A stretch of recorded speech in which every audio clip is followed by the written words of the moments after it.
McClay picks up his history after the turbulent 60s by focusing on three presidents: Richard Nixon, Jimmy Carter, and Ronald Reagan. He starts out by talking about Nixon and how Nixon wanted to change the way that Americans practice their life, to return to a more common sense normalcy that would define who we are, that would create balance, that would bring peace to American society. So here we have to understand that Nixon is dealing with the context of the Vietnam War. How can we get out of Vietnam? How can we end this national nightmare and move forward? Now, Nixon was very, very much influenced by the German political scientist Henry Kissinger. And Henry Kissinger was a 19th century European historian who believed that the key to peace was balance.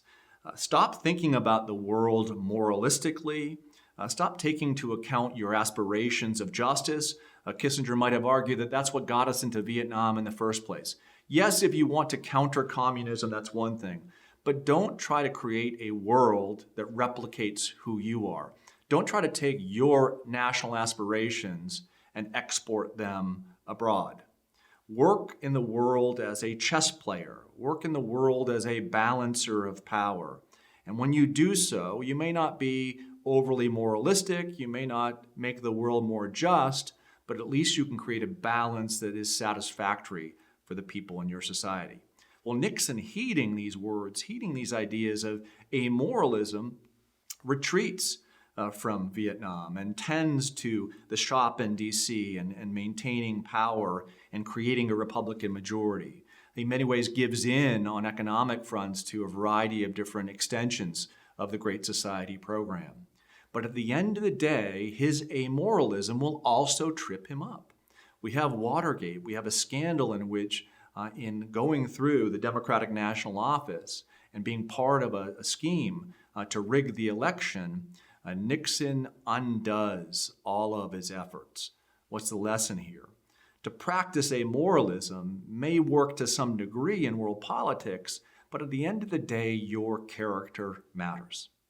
Which leads us to the president after Nixon, Jimmy Carter. Jimmy Carter, a peanut farmer from Georgia who had been governor of Georgia, who comes forward and says, I am everything that Nixon was not. I am a simple person. I am a Christian. I am humble. All I want to do is tend to what is right and good, and we will do so by practicing a type of justice, by recovering kind of that original spirit of who America is.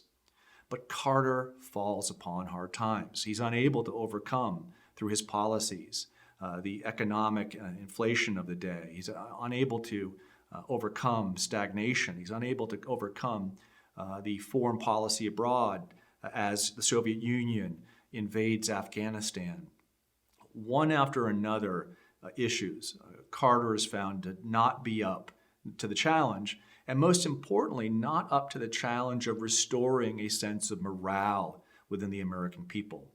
After Vietnam, we need to be confident about who we are once again, and Jimmy Carter is unable to do that, which leads to the third president that McClay covers in the chapter, Ronald Reagan.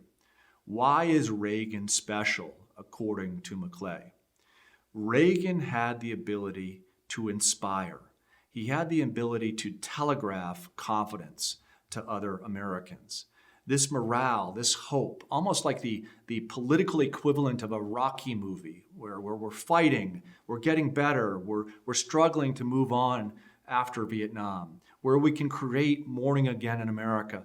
That's a feeling that Reagan exudes to people. So his policies matter, his economic policies of liberalization, of lowering regulation, lowering taxes, and all the rest, they have an important impact on the country. His foreign policy of a strong anti-communist stance has an impact on world affairs.